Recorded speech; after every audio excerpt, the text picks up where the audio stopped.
Olá, bom dia, boa tarde, boa noite. Começando aqui nosso Papo Desinformante. Aqui é informação confiável sobre desinformação. Chega mais.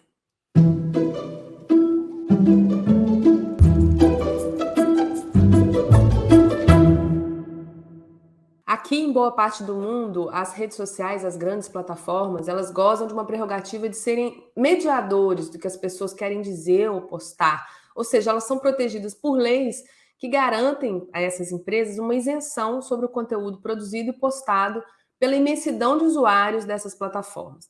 Mas a cada dia que passa, as big techs mostram com mais evidências o seu poder, não só de organizar, como de influenciar o debate público. Um exemplo gritante é o que fez o novo, nem tão novo assim, dono do Twitter, o Elon Musk, ao abrir uma transmissão ao vivo na sua plataforma para lançar a candidatura de Ron DeSantis, o republicano governador da Flórida, conhecido por medidas rigorosas contra imigrantes, entre outras pautas da extrema-direita estadunidense. Alice pesquisou um pouco outros casos e pesquisas que apontam esse alinhamento do Twitter com a direita no mundo e com governos autoritários algumas vezes. Conta mais para nós, Liz. Oi, Ana. Oi, pessoal. Pois é, não é novidade para ninguém que Elon Musk chegou mudando tudo no Twitter, né? A gente vem falando disso desde outubro do ano passado, quando ele assumiu, né, a presidência, a organização do Twitter. E desde então ele desmantelou, né, as equipes de segurança, de confiança do Twitter, interferiu na moderação do conteúdo, e várias pesquisas já mostraram, a gente já trouxe aqui no Papo Desinformante, que isso aumentou o discurso de ódio e também desinformação climática e outras questões. Nesse caso específico da transmissão, né, ao vivo com o Ron DeSantis, lançando a sua candidatura, o Spaces dele teve mais de 600 mil visualizações simultâneas, né? Hoje já bate mais de 4 milhões de visualizações, de audições, né, de reproduções daquele conteúdo que é em áudio. E isso traz um alerta em relação a esse movimento de Musk de se alinhar a determinados políticos e trazer esse amplo espaço para cada um deles. Depois de toda a polêmica, ele até publicou, né, no seu próprio Twitter que todos os candidatos à presidência eram convidados, estavam bem-vindos naquela plataforma. A gente conversou com o Camilo Ágil, que é o professor da Federal de Minas Gerais, e ele comentou, né, dessa opacidade inerente a plataformas, até lembrando que nos meios de comunicação tradicionais a gente tem regras, né, para evitar essa questão de predileção de algum candidato, tentar prezar pela isonomia, pela imparcialidade. Já nas redes sociais, a gente não tem esse caráter de imparcialidade e de isonomia. Então, né, não há nenhuma legislação, digamos assim, que traga essas questões. E não só em relação a amplificar alguns discursos que o Elon Musk vem interferindo, mas também em reprimir outros, né? Ele que é um grande defensor da absoluta liberdade de expressão, terminou reprimindo diversos discursos. Uma pesquisa, né, divulgada e analisada, dados analisados pelo portal Rest of the World, eles mostram que Elon Musk assumiu, desde que assumiu a sua plataforma, o Twitter, ele já respondeu positivamente 83% dos pedidos realizados por governos, inclusive governos autoritários.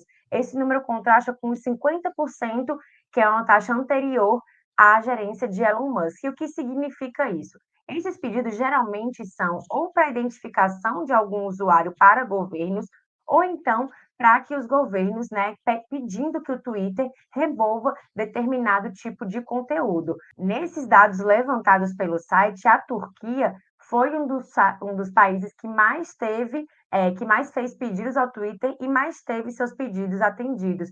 Foram 387 pedidos atendidos integralmente e 102 parcialmente, e muito deles de remoção de conteúdos, até de pessoas que eram opositoras do atual governo, que inclusive foi reeleito nas últimas eleições. Então, não só amplificar os discursos, mas também reprimir esses discursos é uma das formas que o Elon Musk está fazendo essa gerência política aí no Twitter. O professor Camilo Ágil, inclusive, disse que essa arbitrariedade das decisões é uma das coisas que mostra para a gente que precisa de regulação das plataformas digitais. E só para finalizar, né, nesse mexidão assim do Twitter, nessa semana o Twitter abandonou o código de conduta contra a desinformação da União Europeia, inclusive alguns comissários do bloco, né, disseram que ele pode até abandonar esse código que é voluntário, mas ele não vai poder abandonar a legislação, o DSA, que vai entrar em vigor agora em agosto, com regras mais duras às plataformas, inclusive o Twitter, correndo inclusive o risco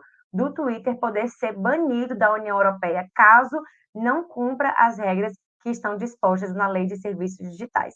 Todo esse conteúdo está lá no nosso site, a gente vai continuar acompanhando, né, se o Twitter ele vai atender as legislações ou não, e a gente conta tudo isso, tanto no nosso site como também nas nossas redes sociais. Ana.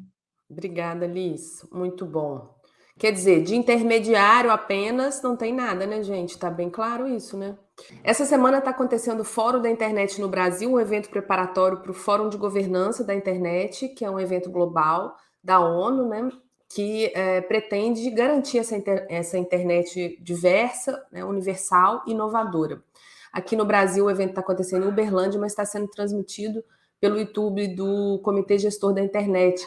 Matheus Soares está acompanhando as mesas, super interessantes, traz aí os destaques para a gente. Oi, Ana. Oi, pessoal que está nos assistindo, nos escutando. Pois é, o 13º FIB está acontecendo na cidade mineira de Uberlândia, como a Ana falou. É um evento promovido pelo Comitê Gestor da Internet no Brasil, CGI.br, desde 2011, como uma forma, né, de preparação para o IGF, promovido pela Organização das Nações Unidas, a ONU, que esse ano ocorre em outubro na cidade de Kyoto, no Japão. E nessa versão brasileira, que começou na terça-feira, dia 30 de maio, e que se estende até essa sexta-feira, 2 de junho, estão sendo realizadas mais de 40 atividades sobre as principais temáticas, discussões sobre governança da internet. E o Desinformante está acompanhando esse evento justamente para pensar ali, analisar as temáticas que atravessam o mundo, né, o universo da desinformação. Uma dessas principais temáticas, claro, é a regulação das plataformas digitais, com diversas atividades sobre o assunto. Na quarta-feira, dia 31 de junho, representantes da sociedade civil se organizaram em uma mesa, né, para debater sobre a imunidade parlamentar que está presente no PL 2630, justamente ali para debater os riscos que esse benefício traz para parlamentares e políticos, né, e como isso também está relacionado a campanhas de desinformação, mas em outras atividades, o evento também contou com representantes do governo, pesquisadores, para levantar também a importância da regulação das plataformas e também o PL 2630. E ainda nessa pegada, né, de regulação, tivemos também a questão da regulação das inteligências artificiais. É um tema que está bastante em voga, né, nos últimos meses, com mesas falando justamente sobre os esforços internacionais sobre o tema, mas também o que está acontecendo aqui no Brasil e os desafios. Além disso, violência política de gênero também foi um tema bastante debatido no FIB. Na quarta-feira também, dia 31 de junho, pesquisadoras, juristas, políticas se reuniram numa mesa para debater essa questão, né? Tivemos a participação também da vereadora de Natal, Brisa Braque, comentando um pouco os eventos violentos que sofreu durante a própria campanha. E, além dessas temáticas, o evento também contou com mesas sobre desinformação eleitoral, moderação de conteúdo e liberdade de expressão e educação midiática. Para quem perdeu o bonde, não conseguiu acompanhar nem ao vivo, nem lá em Uberlândia, todas essas mesas foram gravadas e estão disponíveis no canal do nick.br. Fica aí uma ótima sugestão de programa para o final de semana, não é isso, Ana? Obrigada, Matheus. A gente vai continuar acompanhando aí essas mesas e a gente tem material aí ainda essa semana, né, Matheus? Sobre o Fórum da Internet no Brasil. Grupo Meta, leia-se Facebook e o Spotify confirmaram ao Supremo Tribunal Federal que o Google gastou mais de R$800 mil em anúncios para atacar o PL 2630.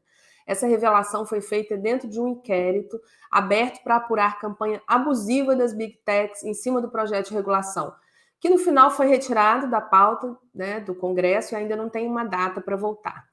Nina, essa informação confirma o enorme poder econômico, né, do lobby político das plataformas quando existe essa intenção e a proposta de regular.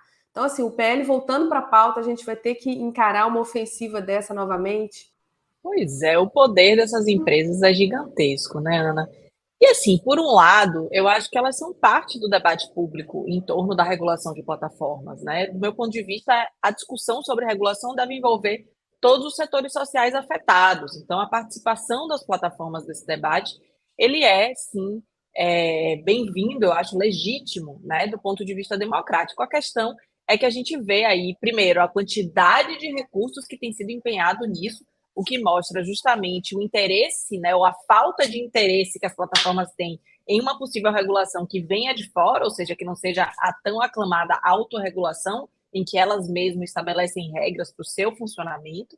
E, por outro lado, o que me parece mais grave ainda não é nem necessariamente a quantidade de recursos, né, que têm sido empenhados para tentar barrar essas tentativas de regulação, mas, sobretudo, as estratégias, né, as ferramentas que têm sido usadas, porque o que a gente viu é que muitas vezes essas plataformas elas usam, né, estratégias que não estão disponíveis para nenhum outro ator da sociedade. Então, o Google colocar na sua homepage, né, na página inicial do buscador do Google, um aviso, né, uma opinião de que o PL 2630 pode piorar a internet das pessoas, ou o Telegram mandar mensagem para todos os usuários do Brasil, dizendo que o projeto de lei pode acabar com a liberdade de expressão, essas não são formas de ação que estão disponíveis para qualquer pessoa utilizar, não são espaços de publicidade que qualquer pessoa que tenha o dinheiro possa comprar. São coisas que só estão disponíveis para quem domina as próprias plataformas. Então, isso me parece gravíssimo e acho que a gente precisa, por um lado, isso está sendo investigado, né? Então, de fato, a gente está sabendo cada vez mais informações. Algumas informações já eram públicas através das bibliotecas de anúncio, outras estão sendo reveladas agora através das investigações que estão sendo feitas.